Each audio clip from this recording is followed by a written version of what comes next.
Genesis chapter 37. Now Jacob dwelt in the land where his father was a stranger, in the land of Canaan. This is the history of Jacob.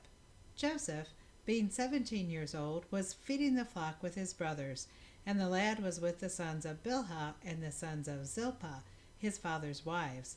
And Joseph brought a bad report of them to his father. Now Israel loved Joseph more than all his children, because he was the son of his old age, and he made him a tunic of many colors. But when his brothers saw that their father loved him more than all his brothers, they hated him, and could not speak peaceably to him. Now Joseph had a dream, and he told it to his brothers, and they hated him even more.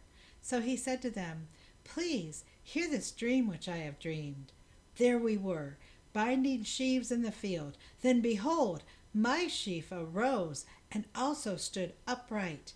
And indeed, your sheaves stood all around and bowed down to my sheaf."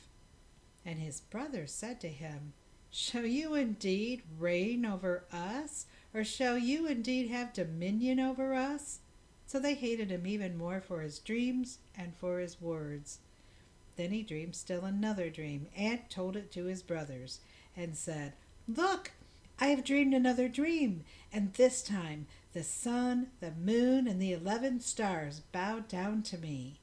So he told it to his father and his brothers, and his father rebuked him and said to him, "What is this dream that you have dreamed?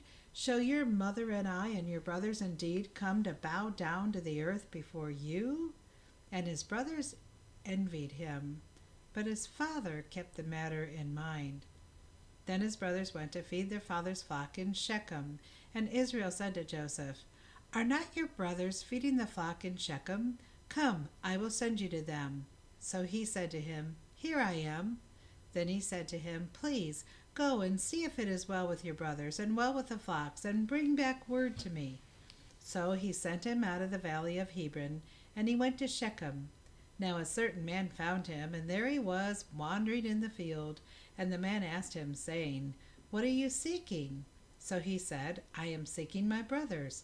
Please tell me if they are feeding their flocks." And the man said, "They have departed from here, for I heard them say, 'Let us go to Dathan.'" So Joseph went after his brothers, and found them in Dathan. Now when they saw him afar off, even before he came near them, they conspired against him to kill him. Then they said to one another, "Look, this dreamer is coming.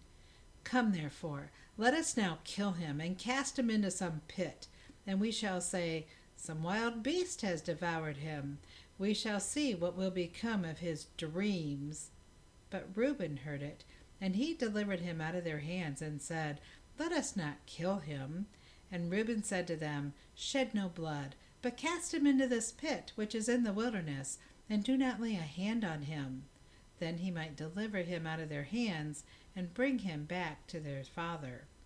So it came to pass, when Joseph had come to his brothers, that they stripped Joseph of his tunic, the tunic of many colors that was on him. Then they took him and cast him into a pit, and the pit was empty, there was no water in it. And they sat down and ate a meal. Then they lifted their eyes and looked, and there was a company of Ishmaelites coming from Gilead, with their camels bearing spices, balm, and myrrh, on their way to carry them down to Egypt. So Judah said to his brothers, "What profit is there if we kill our brother and conceal his blood? Come, let us sell him to the Ishmaelites, and let not our hand be upon him, for he is our brother and our flesh." And his brothers listened.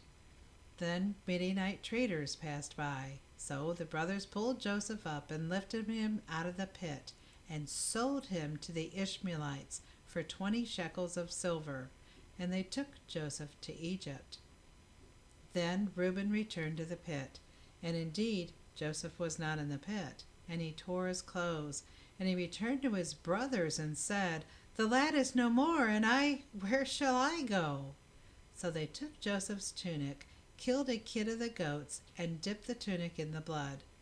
Then they sent the tunic of many colors, and they brought it to their father and said, "We have found this. Do you know whether it is your son's tunic or not?" And he recognized it and said, It is my son's tunic. A wild beast has devoured him. Without a doubt, Joseph is torn to pieces." Then Jacob tore his clothes, put sackcloth on his waist, and mourned for his son many days. And all his sons and daughters arose to comfort him. But he refused to be comforted, and said, "For I shall go down into the grave to my son in mourning." Thus his father wept for him. Now the Midianites had sold him in Egypt to Potiphar, an officer of Pharaoh and captain of the guard. God, thank you for the book of Genesis.